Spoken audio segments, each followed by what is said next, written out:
Mr. Shakin, friends, colleagues. Mr. Shakin has mentioned my schedule. Indeed, the Russian Constitution grants broad presidential powers.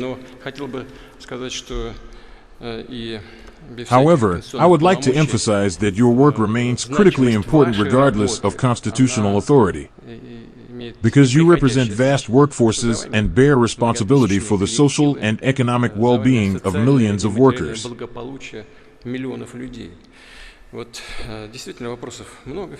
There are always many pressing issues. Mr. Shakin has just spoken about protecting the interests of bona fide purchasers and matters related to privatization. We have discussed this extensively, and rightly so.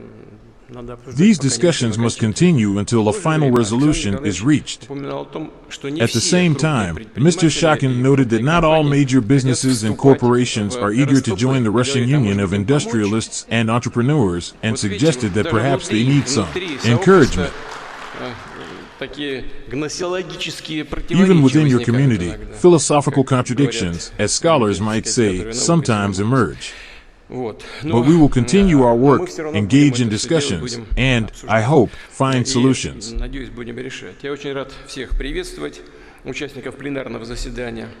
I am delighted to welcome all participants of the plenary session, which brings together leading Russian companies, true market leaders, including those on a global scale.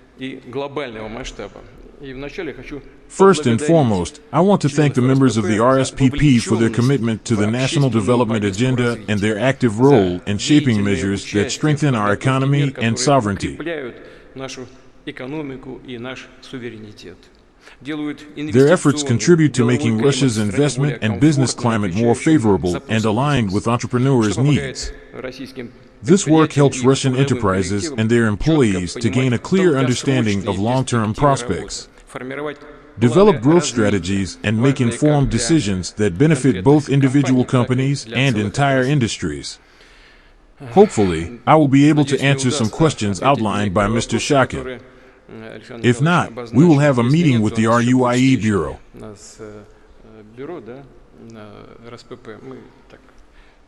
We will have an opportunity to discuss certain issues behind closed doors, as they say, and in an absolutely frank manner. In fact, there are many challenges in this regard, including the need to upgrade the real sector's legislative framework, remove excessive barriers, and generally improve the regulatory environment for businesses. In a word, we are talking about a complex, multifaceted cooperation that, regrettably, is not without hitches. Regretfully, some papers get stuck somewhere, there are protracted coordination procedures, as has been mentioned right now, or problems and uncertainties arise, which could not be envisaged, problems that impede the common effort. It is quite right that you directly outline these problem areas. I am confident that your colleagues from the government will cooperate with you in promptly addressing these issues and will interact with you in the interests of the state and the entrepreneurial community. Let me note that the Russian business community has faced significant challenges over the recent years. We are well aware of this. These include a powerful sanctions pressure, primarily restrictions on international settlements and transactions on external markets. As a whole, these and other challenges are undermining the freedom of trade and investment in the world economy. I will also say a few words about this as an aside. Importantly, Russian entrepreneurs have learned to work under sanctions during this period. They have adapted to sanctions, inventing and launching alternative mechanisms for cooperation with foreign partners, those who want to work with us. Besides, sanctions have become an additional catalyst of sorts to positive structural changes in the Russian economy, including in finance and technology, and in many other key spheres. I know that the business and expert communities are actively discussing the future of the illegitimate sanctions against Russia, Russian companies, and citizens, whether they will be lifted, remain in force, intensify, etc. Friends and colleagues, I suggest that we proceed from the following considerations. Indeed, these considerations lie on the surface. Sanctions are neither temporary nor targeted measures. They constitute a mechanism of systemic, strategic pressure against our nation. Regardless of global developments or shifts in the international order, our competitors will perpetually seek to constrain Russia and diminish its economic and technological capacities. Moreover, whereas the so-called Western elites previously attempted to cloak this confrontation in propriety, they now evidently seem to no longer feel the need to be concerned about appearances. Nor do they intend to be. They not only routinely threaten Russia with new sanctions, but churn out these packages incessantly. One gains the impression that even the architects themselves have lost track of the restrictions imposed and their targets. Here, the Ministry of Finance has tallied them. I state with confidence, 28,595 sanctions against individuals and legal entities. This exceeds, by a significant margin, all sanctions ever imposed on all other nations combined.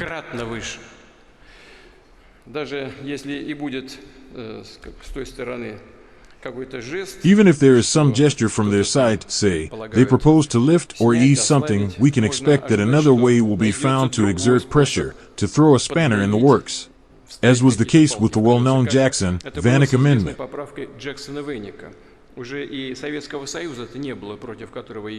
The Soviet Union, against which it was originally introduced, no longer existed, and relations between Russia and the United States of America were at their absolute best, as good as they could possibly be. Yet the amendment continued to remain in force. And when it was seemingly repealed, it was in fact simply replaced with another restrictive instrument against Russia. Recall this: repealed, then supplanted. I reiterate, sanctions and restrictions are the reality of the existing new stage of development that the entire world, the entire global economy, has entered. The global competitive struggle has intensified, assuming increasingly sophisticated and uncompromising forms. Thus, literally before our eyes, a new spiral of economic rivalry is unfolding, and under these conditions, it is almost embarrassing to recall the norms and rules of the World Trade Organization, once zealously promoted by the West. Once. When? When these rules advantaged them.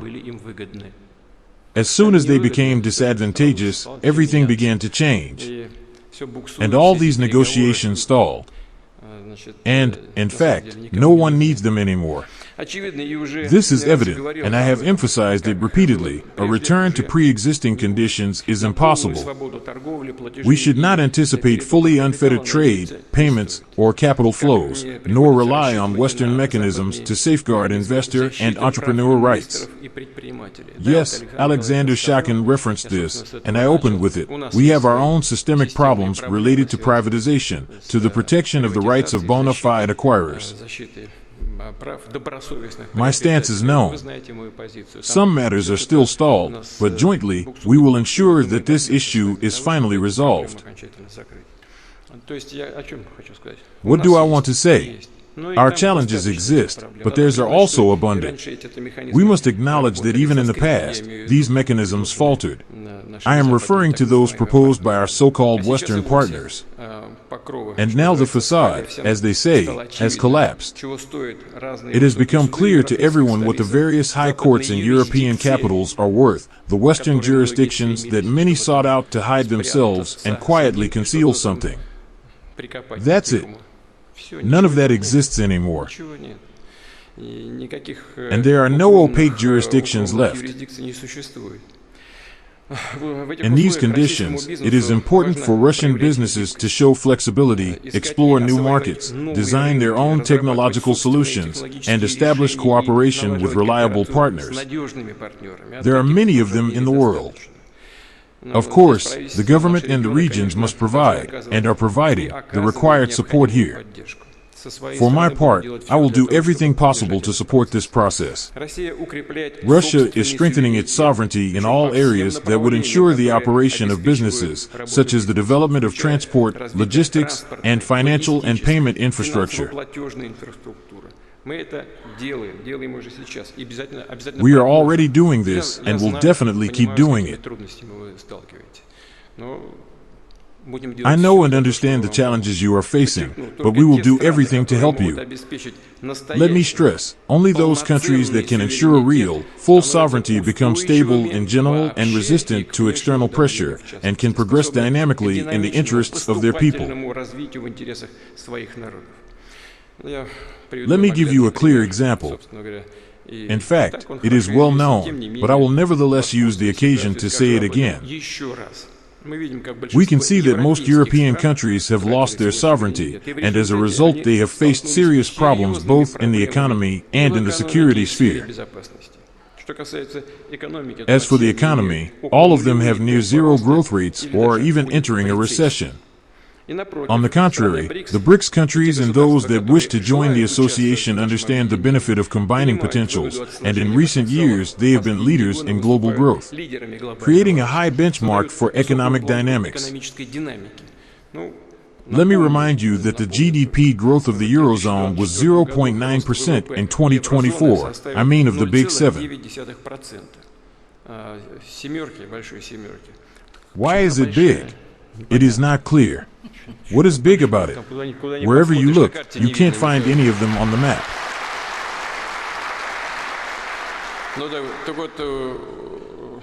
It has the growth of 1.9%, while the BRICS has 4.9%.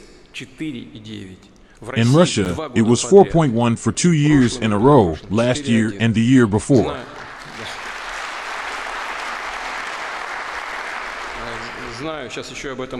I know, and I'll talk about this now, of course. By the way, you applauded to yourselves. These are your results. Thank you. I will applaud you.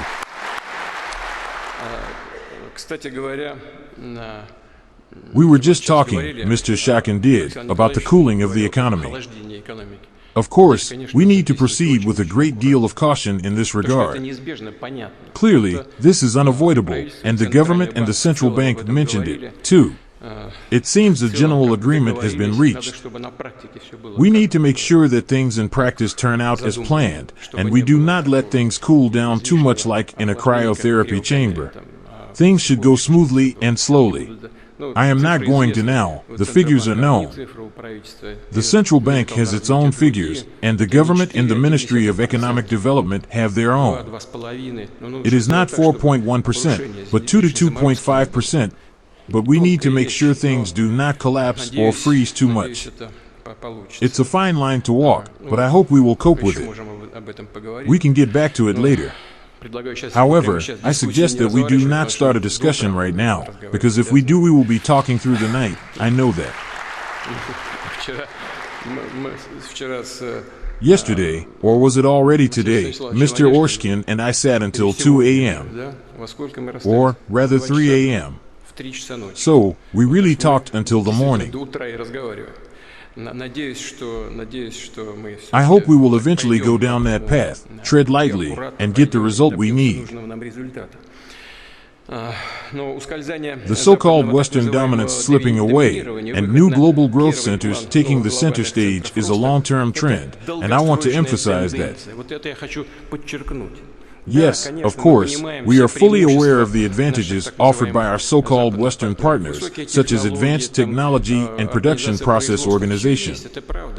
They have that, it is true. They have achieved a lot. We should respect that and use their best practices, but not copy them. We should keep in mind that growth rates in various regions of the world will remain stable over the next several decades.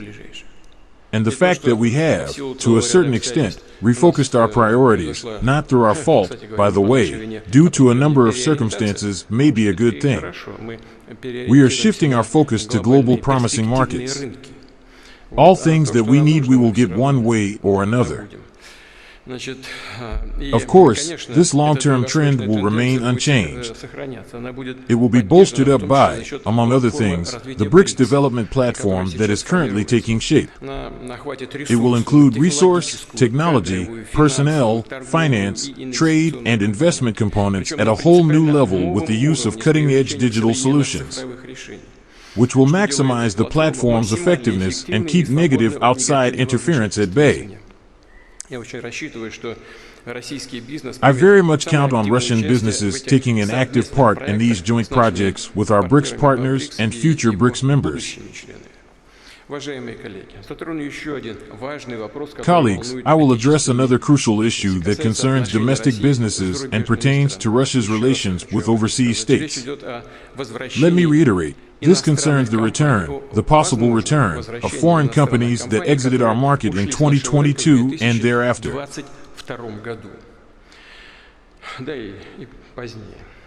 I have previously noted that Russian businesses skillfully capitalized on this opportunity, occupied vacated market niches, invested funds, created jobs, and dedicated considerable time and effort to developing technologies.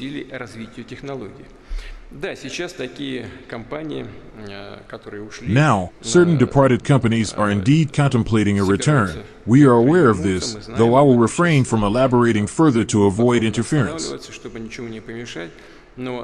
However, our enterprises that have assumed their positions are at various stages of the investment cycle. Some have already made capital investments and established production, while others are only commencing projects and initiating construction despite the high interest rate. Naturally, we have no right to undermine these plans or nullify the efforts and funds invested. The interests of Russian companies, enterprises, and their employees will always remain a priority. It is from this standpoint that we will approach the question of overseas businesses returning to our market. I would emphasize that among foreign companies which left Russia under political pressure from the so-called elites of their countries, some have retained personnel and technologies while transferring management to Russian executives. Effectively, they continued operating in our market under a different brand. We recognize that such investors took significant risks, potentially incurring negative repercussions from their governments, yet they made an independent and responsible choice. A choice we unequivocally respect and will continue to honor in our dealings with such partners.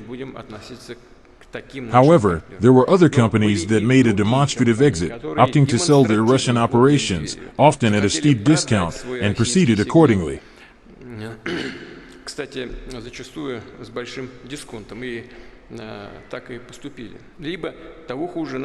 Worse still, some began sabotaging operations, thereby jeopardizing entire teams, their Russian clients, suppliers, and contractors. Incidentally, these companies are well known to us, and we were compelled to introduce interim administration in their case. I acknowledge that some Western owners were intimidated and lacked the resolve to oppose their political authorities. This explains their conduct. Yet, anticipating a shift in the political winds, they preserved a loophole, retaining buyback rights through prearranged options. I instruct the government to closely monitor this situation and similar transactions to prevent scenarios where owners sold their Russian businesses at knockdown prices, effectively abandoning them, only to now seek repurchasing these assets at equally trivial sums. This cannot be permitted. Such practices are untenable. Market conditions have shifted, companies have strengthened, increased their capitalization, and now command entirely different valuations. Consequently, each such transaction will evidently require individual, thorough consideration. To reiterate, we did not ask anyone to leave. Those who left our market chose to do so themselves under pressure from the elites of their respective countries, or without such pressure, it does not really matter. In any case, we are talking about seasoned businessmen who analyzed risks and were clear about the consequences. If the Western companies' niches have now been taken by Russian business, then, as I said before, and we have a popular saying to that effect, this train has left the station. and there will be no privileges or preferences for the returning companies. At the same time, Russia remains an open country. Whoever wants to return are welcome to do so on a competitive basis in accordance with our law. I am asking the government to update the list of foreign companies that have stopped working in Russia, and to develop a procedure for coordinating their return with mandatory guarantees of good faith and conscientious business practices in our country. Of course, this process must be as transparent as it gets. Colleagues, Russia is carrying out large-scale and long-term development plans, launching major infrastructure, industrial and transport projects, developing vast unparalleled territories in the Far East, Siberia, the Arctic, and other regions of our country, and strengthening promising and mutually beneficial ties with the vast majority of countries around the world. Transitioning to a sustainable trajectory of balanced growth is the main challenge for the national economy. I want to emphasize the balanced growth trajectory. We will need to ensure high quality and intensive dynamics in the real sector by upgrading production facilities and increasing productivity. Better yet, it should be done through the use of innovative technologies rather than intensive approaches. And we need to increase the output of goods and services across the broadest possible range, thus forming a supply-side economy. At the same time, it is important to avoid unbalancing of individual industries and skewing key macro parameters. This is our most important objective. Among other things, we must contain inflation and bring unemployment down. This is a common task facing both the government and businesses. Not just major businesses that are part of the Russian Union of Industrialists and Entrepreneurs, but small and medium-sized businesses as well. Based on the entrepreneurs' demands, we will continue to align the mechanisms of the entire state economic policy, including monetary policy, to make sure that these mechanisms work primarily to increase Russia's production potential, to put new enterprises into operation, and to strengthen the country's technological and financial sovereignty and its human resources potential. The government is currently preparing a corresponding plan that includes additional measures. I count on active participation of the Russian Union of Industrialists and Entrepreneurs, as well as other business associations in our country, in this work. And of course, I wish everyone success for the benefit of Russia. Thank you.